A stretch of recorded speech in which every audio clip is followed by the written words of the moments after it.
she had a passion for, literature and the archetypal and mythological, and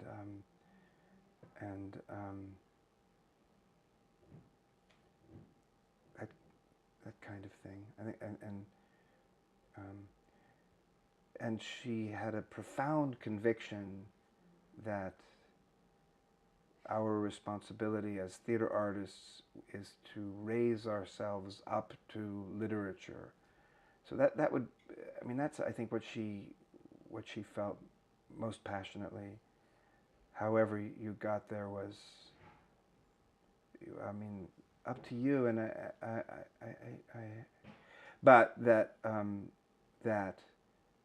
if you pull characters down to yourself, if you level them off or bring them down to yourself, you're depriving them of their function in the world. And to some extent, I would think she'd say the same thing. You're depriving yourself um, of the function of an artist, the purpose of art. That it's raising yourself up.